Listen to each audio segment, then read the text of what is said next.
Great to be joined by our two guests. Anthony Dabbundo does great work over at Action Network. Justin Perri, he does great work over at Chalk Quality Bets. It is great to have you aboard, and I want to lead off with this before we take a look at some of the games for Thursday. How have you guys been gauging totals? Because on Monday, we saw that big bevy of overs were one under it. We saw a little bit more fortune for the unders on Wednesday. I will lead off with you, Justin, because it does feel to be, for one, rather weather dependent, but it does feel like the ball is flying out a little bit more, and when you're able to get semi-normal conditions, it feels like it's been conducive for runs. Yeah, definitely. And my opinion is that some of these games are going well over the number, and it can make it feel like we're getting a lot of these overs. There was a big rush of overs on Monday in the MLB. I think only one game stayed under the line, which was pretty crazy.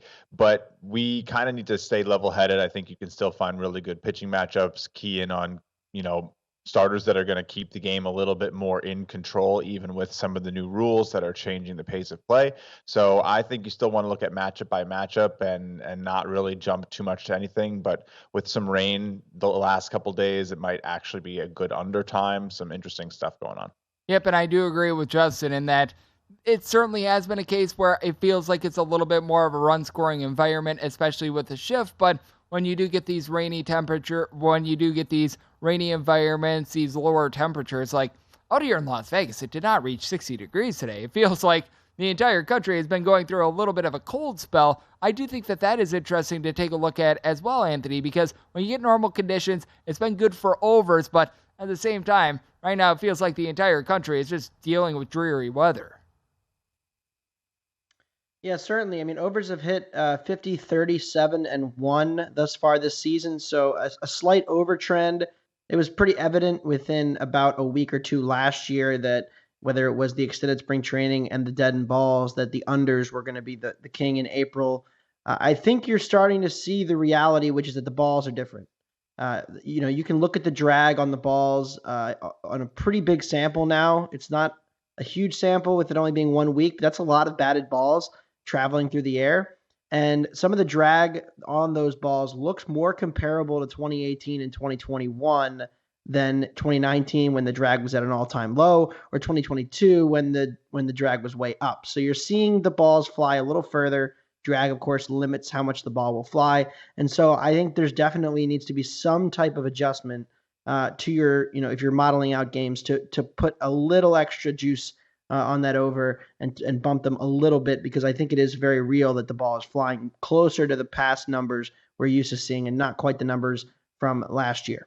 And Anthony, you get a gold star for today because it proves that I am not a crackpot, because I was sitting there thinking, man, the ball is flying a whole heck of a lot more. I didn't have the hard data in front of me, but it's like these balls seem way more juiced than they were last year, that's for sure. And wasn't surprised about that because the balls just felt really dead last year. But that said, that is something that I am certainly taking a look at. And when it comes to this ballpark, typically we do find balls to be flying out a little bit more. Let's take a look at this Washington Nationals and Colorado Rockies game with Josiah Gray going for the Nationals and the Colorado Rockies sending out their Kyle Freeland.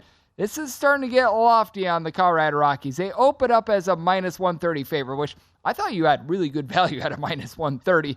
Now we're getting up to as low as a minus 145, as high as a minus 160. Where do you stand on this one, Justin? Because I felt like on the opener, really good value on the Colorado Rockies. Starting to get a little bit lofty, though. Yeah, I played a little bit on the opener, and honestly, I saw this one creep up from 10.5 to 11. So people are obviously expecting a little bit of offense from the Colorado Rockies, and I wouldn't say I disagree. We've had Patrick Corbin Day, we have Josiah Gray Day. He has not been up to snuff in terms of what we see with your average MLB starter, and pitching at Coors can be a process in of itself. So yeah, I think people are kind of looking at this as a spot where they can get like a pretty high probability win, and I tend to agree. He has not been great. I'll be looking at like some props for him to perform poorly. Yeah, with Josiah Gray, the home run ball was really his enemy. And Anthony, what I do notice about Josiah Gray, though, is that he actually pitched much better on the road than he did at home. Now, Coors Field is just a completely different animal, which anyone that can record a sub 4.50 ERA at Coors Field, you are certainly doing something right. But how do you take a look at this matchup? Because I'm with Justin. I'm seeing this total going up from a 10.5 to an 11, and I fully agree with the move to the uptick on the over. Yeah, I was a little surprised to see that much Rockies love. I'm actually on the Nationals here, plus 130. I bet it about 20 minutes before we came on air. I think it's just a little bit too high. I know, Justin's not big on Josiah Gray, and look, there's not really a reason to believe in him based on his actual performance thus far in the major leagues, but he did make some tweaks in the offseason that I'm actually somewhat intrigued by and looking forward to seeing. He's a pitcher I wrote about in a column I wrote before the season. There was just 10 undervalued pitchers that I'm looking to bet on. And look, it's not that I think Gray is a good pitcher. It's just that I think Gray can be better than he's been. And really what he did in the offseason and in spring training, which saw his stuff go up, was throwing fewer fastballs and more breaking pitches. His fastball is really bad. It's given up a ton of homers. We saw it get hit pretty hard against Atlanta on Saturday. But his breaking balls are quite good. And if he's able to keep this Rockies lineup off balance with his plus slider, plus curveball, I think he can have some success here. I actually like him about even with Kyle Freeland. The Nationals are a little better against lefties, so that helps them here. So overall, I think it's just a little bit too high. It should be a little closer to a coin flip game. The Rockies should be favored at home, of course, but more of a believer in Gray than I think the market is right now with them pricing him this poorly. Yep, I felt like when the Rockies were at minus 130, you were getting some good value there. Now that we've gone up, you need to be still getting the minus 150, minus 145 that is still out there. Like I'm seeing currently at circa minus 160, and this has just gone a little bit too far in my opinion. So I do think that if you're someone that likes the Washington Nationals, continue to wait because the value, it is getting better and better. And when it comes to the NL East as well, I want to get your thoughts on this because it's been a very interesting division. I'll lead off with you, Justin, because I was not much of a believer in the Mets coming into the season. I felt like investing in Justin Verlander, Max Scherzer, you're going a little bit too far all in on aging pitchers, and right now it has really been nipping them in the bud. And I take a look at this division, and I just have no reason to believe that the Atlanta Braves won't run and hide with this division at this point. Yeah, it's kind of shaping up that way early. I think we've seen the Braves maybe get a little bit of a easier start. Of course, everyone looks good against the Nationals, but I think this next series is going to be pretty telling for what we're going to see from the Braves. Getting the Padres here is going to be a fun series for us going into this weekend. I'm actually really excited about it. This is definitely a potential playoff matchup, so should be interesting to see how these teams play early in the season. But yeah, I mean, the Marlins and the Mets, it's just a little bit disappointing. The Mets should bounce back. I think it's probably a pretty good buy low time on them. They should figure it out.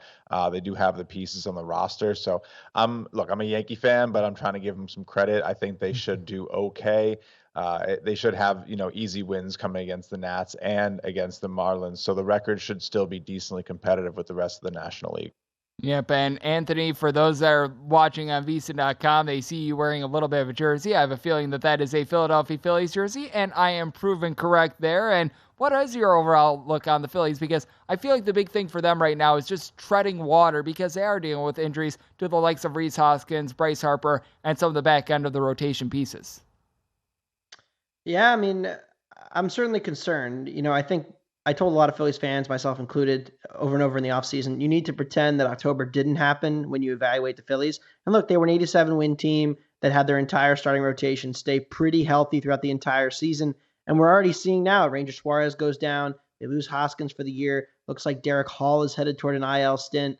And the pitching has really struggled a little bit out of the bullpen as well, dealing with injuries there. So a lot of red flags for the Phils for sure. A lot of red flags for the Mets. Injuries for them, aging starters, something I highlighted offseason I was very concerned about. I think the Braves run away and hide. Atlanta's dealing with injuries too. I mean, Kyle Wright hasn't pitched yet. Max Fried's going to the injured list, but they just have the depth. And the depth is what's going to win them this division, I think, going away by 5 or more games. Would not be surprised to see them have that wrapped up pretty much by September in this division. I'm not counting out the Mets. If they get healthy, they're going to be okay. But, starting David Peterson, Tyler McGill, 2 out of every 5 days is not going to do enough, I think, to compete at the top. I absolutely love the name David Peterson, but comparing him to Max Fried, that's a little bit tough. Justin, you had mentioned this game a minute ago that you want to see how the Atlanta Braves are going to be faring against the San Diego Padres in this series. And game number 1 of the series sees a relatively good pitching matchup. Spencer Strider, he's going to be going for the Braves, and Blake Snell, he is on the bump for the Padres. Number is getting loftier and loftier on the Atlanta Braves. They're up to between about a -160 to a -165 favorite with a total of 7.5. Where are you looking on this one? Because I do think that the Braves should be a favorite. I think that this is starting to get a little bit too lofty there, but I look at this total of 7.5, and even though these guys are relative star pitchers, I do fear that with both of these guys having their walks tendencies, that they get out of this game early and that you could see some runs in this. Yeah, I lean towards some runs, and I lean towards taking the value on the underdog here. We've seen road teams play spoiler early in the season. I think that the Padres are looking for some wins. They're 3-3, and they've played the Rockies and the Diamondbacks. So I think they need a couple wins. They're definitely looking to start this series on the right foot. So I'll probably be taking the plus money on this one here. I think it's probably the right spot. Strider's going to be good, and Snell had some nice stuff in his first start too. So I think we get a competitive a competitive first half, and then from there it should probably be anyone's game as long as there's not like a implosion from one of the starters. But I'll take the plus money. I think it's probably too good of a price. Braves should be favored, but just not at this number. And I'll throw this one at you, Anthony. Any sort of lean in terms of this game? Because I do think that money line has gotten too high to take on the Atlanta Braves, but personally I do like this total over because I could see Blake Snell having his road woes once again this year.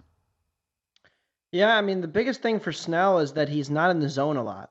He has the walk tendency issues, but Atlanta's a very free swinging team. They're going to swing it a lot. They're going to chase barrels. They're going to chase homers.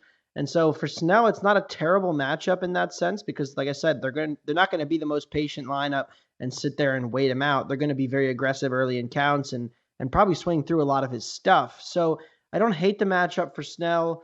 Braves are better against righties generally than lefties, so that's also of note in this matchup. I would lean toward the Padres if I had to bet it, but this number seems about right to me. I love Spencer Strider as a pitcher, and I do think his ceiling is as high as anybody in all of baseball.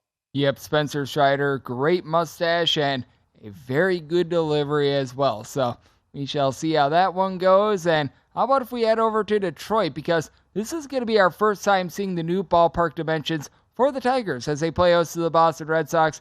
Chris Sale did not look very good for the Boston Red Sox in his first start. Spencer Turnbull did not look very good in his first start for the Detroit Tigers. And as I'm taking a look, this DraftKings total has fallen to 8, with the Boston Red Sox being about a -145 favorite. Really hard for me to get behind the Detroit Tigers, but I do think that they're going to be able to put up runs against Chris Sale. I think that this is going to be a good old slugfest. I like this total of 8 over. I'm not sure where you stand on this one, Justin, but with the ballpark dimensions, even with it most likely not being the world's most savory weather out there in Detroit, I like this total over with a pair of guys that did not look good in their first start. Yeah, Sale gave up 7 earned runs. Yep, and so did Turnbull. Not pretty. So I don't know if those numbers will be replicated. I think it's probably a little generous to think he's going to give up another 3 bombs. Probably going to maybe give up 1. So maybe pick a hitter who should connect well with what he's throwing, in my opinion. But yeah, a first 5 over seems like a way I would play it. I wouldn't be shocked to see the Tigers, who have a pretty decent bullpen, come in and lock this one down if they have a lead. But I think the Red Sox should get right here. Honestly, they had a little bit of a tough series against the Pirates. This should be a winnable game for them to open this series with a hopefully a good performance. So I'll take the Red Sox, and then I will definitely join you on the over, but probably first 5. And where do you stand on this one, Anthony? Because with Chris Sale, feels like he's been overvalued time and time again for many, many years since he has joined Boston. Number is significantly lower than we've seen in past years, so at the very least there has been an adjustment. And with the Detroit Tigers, not the world's greatest lineup, but I even think that they should be able to get some runs in the spot. Yeah, I took Detroit plus 125. I play it down to plus 120. Look, Chris Sale has been priced like he's still a pretty effective, second starter in baseball here, and I just don't know that that's the case anymore. I mean, he has not thrown a lot of innings in the last couple years. His stuff plus, which is a metric that looks at pitch velocity, pitch shapes from, Saris from The Athletic. 100 is considered average, and you'll see top guys like Alcantara, Strider, DeGrom up in the 130, 140, Hunter Green. Chris Sale comes in at 96 in spring training and did not grade out well in his first start either. I'm just not sure that we're anywhere close to the same Chris Sale. And the Tigers hit lefties much better than righties. They're like league average against lefties. Spencer Torkelson's been good. This lineup has some pretty decent right-handed bats, especially against lefties. So I like the split here. I like the fact that Sale's overpriced. I'm taking the Tigers at home. They did, they've been feisty. I mean, they took 2 out of 3 from Houston. So they're certainly capable in this kind of, punching up. And they have a bullpen advantage too. So I'll take Detroit. Yeah, that's a good point as well with Boston. That bullpen, when you're throwing out their guys like Caleb Ward and company, that is not good to say the least. So I do expect runs to be aplenty in that one. And this is going to be an interesting scenario as we've got the San Francisco Giants and the Chicago White Sox. And this number seems really short on the Chicago White Sox. Anywhere between a -130 to a -135 favorite with a total of 8. Lance Lynn goes for the Sox. Alex Wood is on the bump for the San Francisco Giants. And taking a look at Alex Wood, he had north of a 5 ERA. Fielding independent was better than that. Very fair to say Alex Wood got unlucky, but I don't know where you stand on this one, Justin, but I feel like this is just too short of a number for a Giants bullpen that isn't very good and a guy in Alex Wood that I'm really unimpressed by. Yeah, I think people might be a little worried about Lance Lynn, but I do agree. I think the number's a little bit short. White Sox lineup should be a bit better here than what San Francisco is going to put out. So I'll probably take the White Sox with you. I'm not 100% sold on this game. I feel like, what's going on with these White Sox, they can definitely underperform. We know that there's already some injuries on this team, and coming off of a nice win with Dylan Cease, they definitely could be in maybe a difficult spot in terms of taking these Giants. I don't know. Wood was definitely a little lackluster, but people seem to expect him to progress. I would definitely look for the home team here, but I'll probably wait to see if this line moves or if there's maybe a prop spot I like. And Anthony, I know that you're taking a look at the White Sox in some capacity. How are you viewing them in this game? Because I think that you've decided that you're going to be shortening the game a little bit more on this one. Yeah, let's toss the bullpens here. I mean, it's the classic tried and true White Sox against a lefty. I don't know what the stat is anymore. I know there was a stretch maybe a couple years ago with this core that they won like 27 out of 30 against lefties or something crazy. It's not quite that extreme now with the wins, but look, the production is still there. They're still a top 5 offense last year against lefties. Even losing Jose Abreu, I think they're fine against lefties. They're going to be a tough lineup to get out against southpaws, and they've already hit southpaws decently well this year. So I like the White Sox at home. Lynn switched up his pitch mix through some less fastballs and kind of was rewarded for it. He had a pretty strong second half last year. I'm still a believer in Lance. My problems with the White Sox are after Cease and Lynn.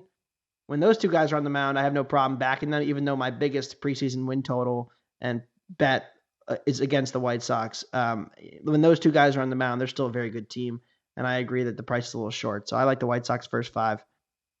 I agree with you there, and with the White Sox, some of those back-end starters there are going to be big, giant question marks. And Justin, how about if we take a look at the West Coast game with you, with Dodgers versus Diamondbacks? Merrill Kelly on the bump for the Diamondbacks, and the Dodgers are going to be throwing out there the good old Dustin May as he's able to throw 100 miles per hour, and the Dodgers right around about a -150 favorite. I would say that this is starting to get a little bit too lofty, especially considering the Dodgers open up at -125. Any sort of a lean here? Yeah, not really. Honestly, I would probably take the plus money. I feel like people definitely like the Dodgers, but these Diamondbacks definitely have the pieces to win on any given night. I think you're still going to get good pricing on them throughout the beginning of the season until people realize that they are going to be a bit more competitive than maybe last season. And even last season, they did sneak away with some wins. So I would probably sprinkle that, or of course, the old trusty Dodgers run line if you're thinking they'd get it done. Visit VSiN.com to get current odds, listen for free, find showtimes, and download VSiN sports betting podcasts.